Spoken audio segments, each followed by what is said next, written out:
sultan sahibləridir ki, əmir sahibləridir ki, onların xataları alimlərin xatalarından daha çox olur. Çünki onun sultanı var, gücü vardır. Həmin o güc bizə görsən ki, onu o günahı etmək, günahdan qayıtmağa və ya da o günahı etməyə nə edir? Zövq elətdirir və ya da ki, səhvindən qayıtmağa ona mane olur onun gücü. Yəni istəyir ki, öz sultanlığını düz olan, xata olan şeyə də fərz eləsin, qoysun. Yəni düz də səhv də olsa mən dedim odur. Beləncə bir hallar olur. Müsəlmanların içində, müsəlmanların imamlarından həmin güc sahibi olanlar, əmir sahibi olanlar, onların xataları alimlərin xatalarından daha çox olur. Yalnız Allah Taala istədiyi qədər, istədiyi kəssin, istədiyi qədər yəni. Amma əslində budur. Ona görə onlara olan nəsihət odur ki, və nəsihət ləhum, onlara olan nəsihətdən odur ki, ən təkuf an məsavihim. Yəni sən onların pisliklərini demirsən. Yəni sən hakimlərin, sultanların, belə doğru açıqlamalar prezident deyək, rəis deyək, da bunu oxşar say geçsin. Kimlər ki, hər ölkə başçısı özünə bir ləqəb götürübdür yəni. Yəni Türkiyə prezidenti rəis deyil, prezident deyilmirsə məsəl üçün. Elə ölkədə var ki, kral deyilsən, məsəl üçün, məlik deyilsən, sultan deyilsən, bunu oxşar. Demək, odur ki, onların pisliklərini danışmırsan. Onların insanlar arasında pisliklərini, xatalarını yaymırsan. Onlara gücümüz satdığı qədər nəsihət edirik. İstər gücümüz satırsa da birbaşa nəsihət edirik və yaxud da ki, məktub yazaraq nəsihət edirik. Və yaxud da ki, zəng edərək kimin ona zəng etməyə imkanı varsa da, əgər məktub yaza bilmirsə də zəngdən edirik. Yəni, bəzi hallarda insan məktub yaza bilmir və yaxud da yazsa ona gef çatmır. Məsul olan kəslərdən bir kəsə zəng edib, ona bu nəsihəti edir və bildirir. Yəni, belə etmək imkanlar varsa, bundan istifadə eləməz. Amma onların pisliklərini çıxaq minbərlərə, çıxaq televizorlara, nə bilim, bu YouTube kanallarına, prezidentin bütün pis görsənə, səhvləri deyirlər də, çıxardaq üzə bundan danışaq, bu təbii ki, icazəli deyil. Bu şəxsi düşmənçilikdən başqa bir şey deyil. Onlara qarşı olan şəxsi düşmənçilikdir. Yəni, budur ki, onlara olan nəsihətdən budur ki, sən onların pisliklərini danışmırsan. Çünki əgər sən xalqın arasında onların pisliyindən danışsan, ümmətin arasında onların pisliyindən danışsan, ümmətin qəlbini kinlə, küdrətlə, onlara qarşı olan kin, küdrətlə dolduracaqsan və ümmət də, xalq da ona o qəlbləri o şeylə dolduqdan sonra, kin, küdrətlə dolduqdan sonra asi olacaqlar ona. Onun əmrini yerinə yetirməyəcəklər. Yəni, budur ki, belə olduqda da nə baş verəcəkdir? Qarışıqlıq baş verəcəkdir. Hərçmətçilik baş verəcəkdir.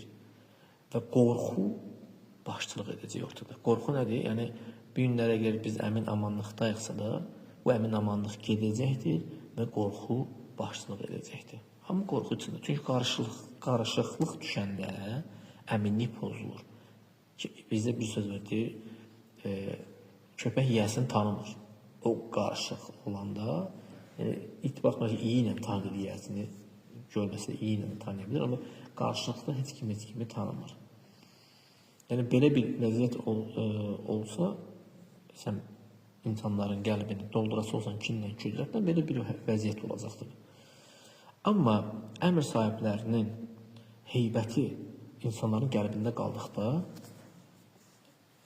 heybət bilsənə, ona ehtiram olaraq, biraz qorxu olaraq, o şeylər olduqda,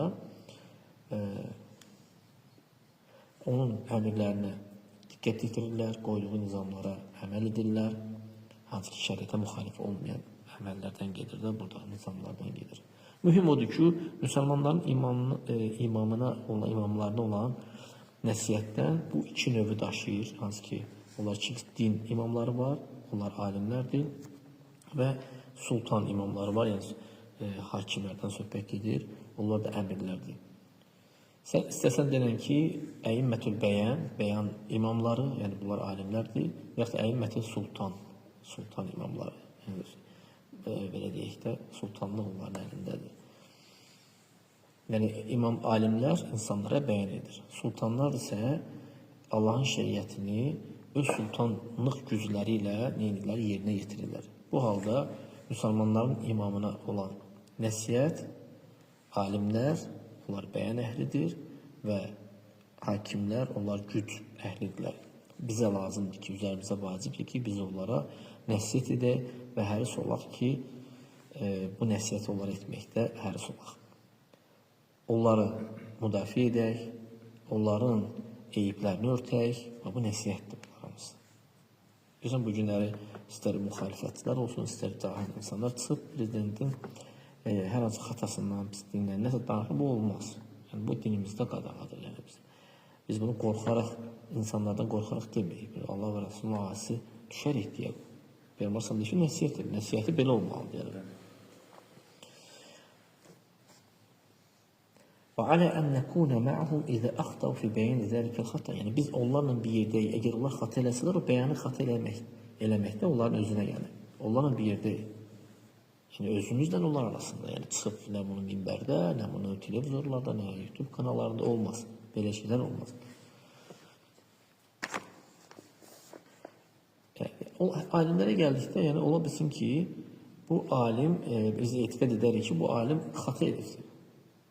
Əv ənə hədələn və yaxud da ki, bu hakim xata edibdir.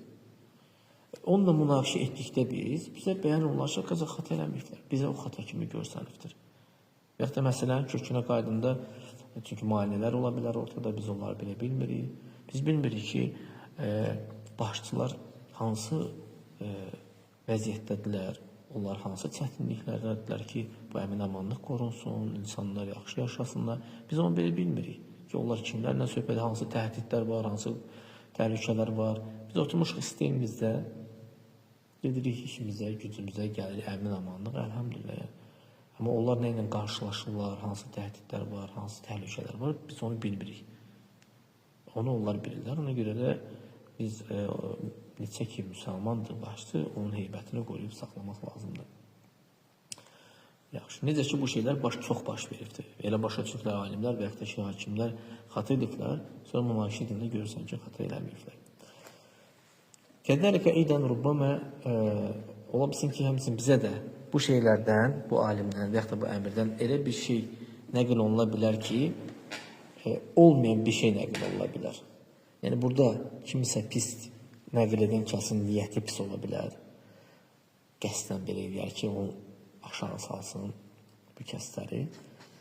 Həqiqətən bəzi insanlar var ki, Allah qorusundan, onlar alimlərin, hakimlərin pisliklərini yaymaq sevirlər. Olmayan şeyi belə gətirib göstərirlər ki, sanki bunlar edib, bunlar deyibdir. Yəni, bunu pis niyyətlə edirlər. Yaxşı, bu hansı ki, hətta onların demədiyi bu sözləri onlara nisbət edirlər, etmədiyi şeyləri onlara nisbət edirlər. Bizə lazımdır ki, biz eşitdikdə bu alim barəsində, bu hakim barəsində bir şey eşitdikdə ki, bu xatadır, lazımdır ki, nəsiyyətin tamamındandır ki, ona zəng eləmək, onunla münaqişə eləmək, bu işi bəyan eləmək, hətta bəsirət üzərində olaq, yəni özünlə danışmaq, istər alim, istərsə hakim olsun. Amma başqa hədisin axırında isə deyir ki, bu ammətiyim, yəni ümumi müsəlmanların umumisinə gəldikdə isə bu ümumi müsəlmanlardır ki, bunlara nəsiyyət eləmək lazımdır. Nəyə görə burada hakimləri, imamları ümumi müsəlmanlardan öndə gətirdi? Çünki hakimlər halı islah olarsa da ümumi insanlar islah olar. Hədisdə deyir, müsəlmanların imamlarına sonra ümumi müsəlmanlara. Yəni, əmirlərin halı islah olarsa da ümumi insanların halı islah olar. Alimlər islah olarsa da ümumi insanlar islah olar. Ona görə də onlardan birinci başlamışdı. Ki, ənnə əyimmətə müsliminə lə yurad bihimil əyimmətəllezin ləhumul imamətül uzma. Yəni, burada müsəlmanların imamı dedikdə təkcə böyük imamdan, yəni təkcə prezidentdən yox, hətta onların təyin elədiyi kəslər də ora nədir? Daxildilər. Onların təyin elədiyi kəslər. Hətta bu məktəbdə də ola bilər. Yəni o səlahiyyəti verib məktəbdə əmrdir. İcra başçısı da ola bilər. Say geçsin də hər şey ola bilər. Yəni bu sinifdən. Onlar ıslah olduqda, bu başçılar ıslah olduqda, əlin altına o işçilər də nədir? Islah olur.